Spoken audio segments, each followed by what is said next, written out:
आलू परोठ्यासाठी हा पीठ मळून घेतलेला आहे. नमस्कार, स्वागत आहे तुम्हा सर्वांचे माझ्या या नवीन रेसिपीमध्ये. गव्हाचा पीठ मळलेला आहे. 2 कप गव्हाचा पीठ, त्यामध्ये 4 चमचा बेसन घातलेला आहे. चवीनुसार मीठ घालायचा. 1 चमचा तूप घालून व्यवस्थित असा मळून घ्यायचा. तूप आवडत नसेल तर तेल घालून मळायचा. 10 मिनिटं भिजायला ठेवायचा. नंतर अशी पारी वाटायचा. मग हा बटाट्याचा सारण मी तयार करून घेतलेली आहे भाजी करून, तो घालायचा.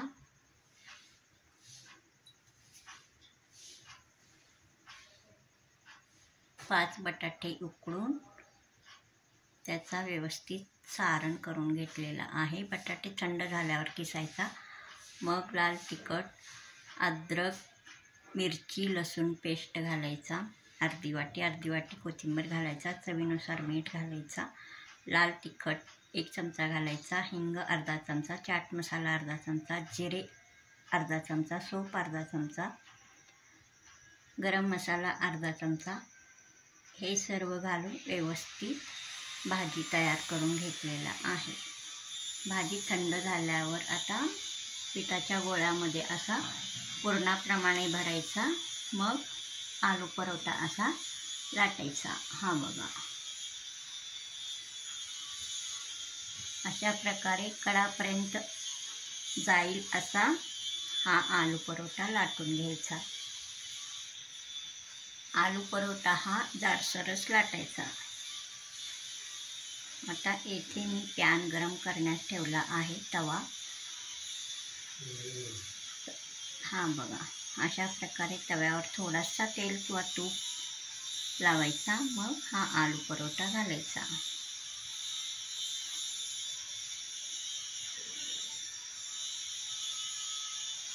हा बघा, एकदम चांगल्या प्रकारे भाजून घ्यायचा.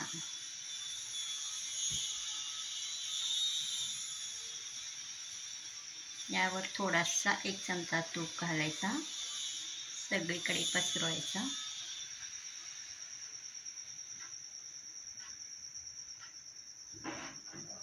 हा बघा, एकदम टम्म असा आलू परोठा फुगलेला आहे.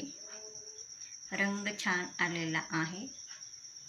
चांगल्या प्रकारे भाजलेला आहे.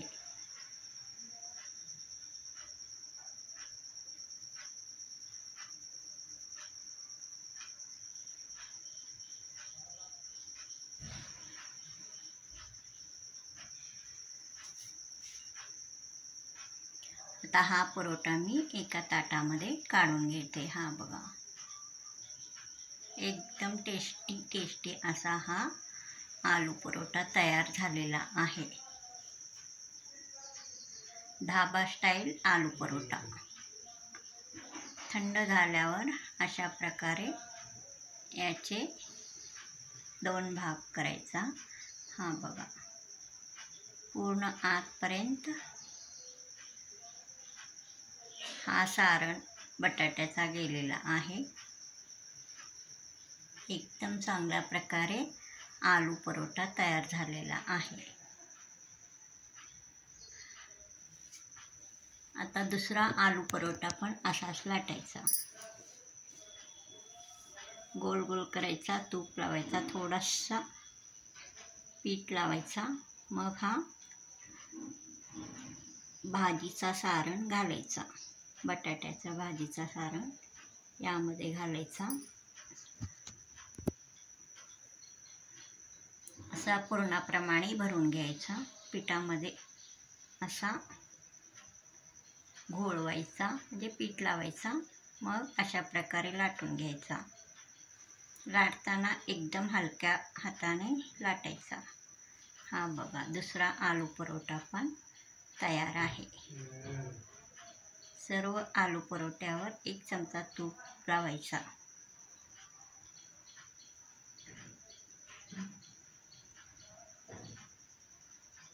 हा बघा, एकदम क्रिस्पी आलू परोठा येथे तयार आहे.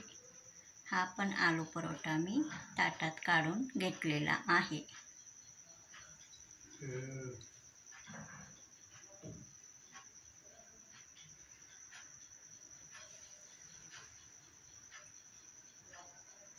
अशाच प्रकारे सर्व आलू परोठा तयार करून घ्यायचा.